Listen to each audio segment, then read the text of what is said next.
Mr. Danjean, Europe is a peace project. Why there is a need for European defense? Because we face a lot of threats. I think for 16 years now, when this first European defense policy was launched in 1999, I think we never had so many defense and security issues around us and on our territories, with terrorism, with migration tensions, with wars at our doors in Ukraine, in Syria, in Libya. So we are overwhelmed by security threats. So it's indispensable to have a common response. I don't think we can do everything at 28. I don't think we can do everything at European level, but I think we have some added value in some dimensions when we act together. During President Sarkozy, your country returned fully to NATO. So why you think there is a need for the other very similar structure? Because it's a big confusion. People don't understand why, if there is NATO and your country is back, there is a need for a defense arm structure. Two reasons. One very simple.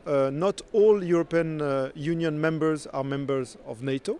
Only 22 out of the 28 are members of both organizations, so it's the first response.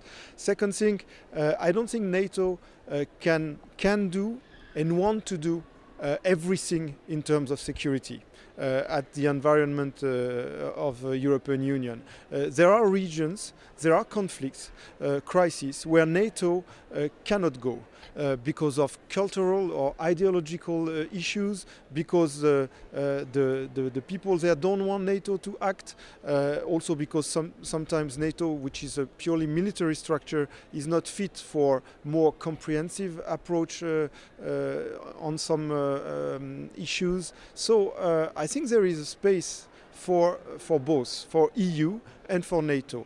I don't think you can confuse entirely both organizations. NATO is more about, it's a political alliance indeed, but with a military dimension first. European Union is a political project with a marginal military power. So I don't think you can confuse both organizations. I think there is space for both. Complementarity is needed, more cooperation is needed, we should avoid duplication, we should avoid overlapping, of course, we have to work intensively on that, but I think there is space for both.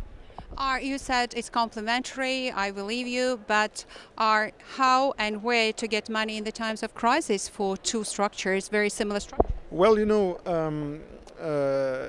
in our countries, in EU countries, you don't have two armies. For example, in France or in Britain or in Germany, you don't have a NATO army and an EU army. You have one army and you politically decide under which flag you deploy your army. Is it an EU flag? Is it a NATO flag? So the cost, I would say, is not that much. There is no 100% duplication. There are some bureaucratic costs because you have two organizations with two seats. But when you look at the EU cost, collective cost of the defense, it's ridiculous because you don't even have an HQ in Brussels, a military HQ for the EU. We use national, regional HQ. We don't use a big structure on our own. So I think this debate on duplication and on cost especially is a bit bizarre sometimes because I think it's ideologically motivated by those who don't want EU developing in military terms at any cost. I see you are very enthusiastic, of course, because you are rapporteur, but still, so far there were obstacles like Cyprus problem that didn't allow the European defense to develop. How you see you can overcome it to give it a second start?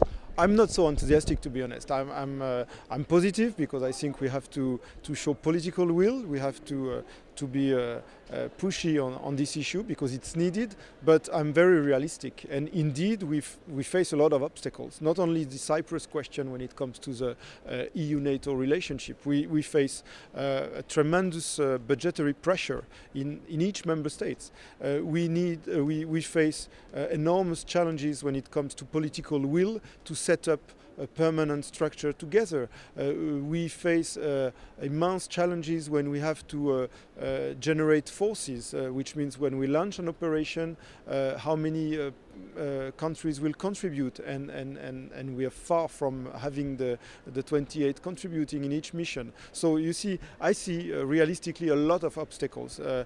When it comes to defense, Europe is very heterogeneous, and we have to live with that. Despite all this, I think there are some tracks to move on, to move ahead. I think within the treaty we have some provisions we could use to be more flexible, to be more cooperative, and that's precisely what we try to put forward this afternoon with the High Representative. Why don't you think Europe should reinforce its diplomacy instead of creating military structures? Because military, they don't exist as such. They exist as a fist to convince those who are not convinced politically. Well, you know, an efficient diplomacy doesn't work if you don't have a military tool to back it.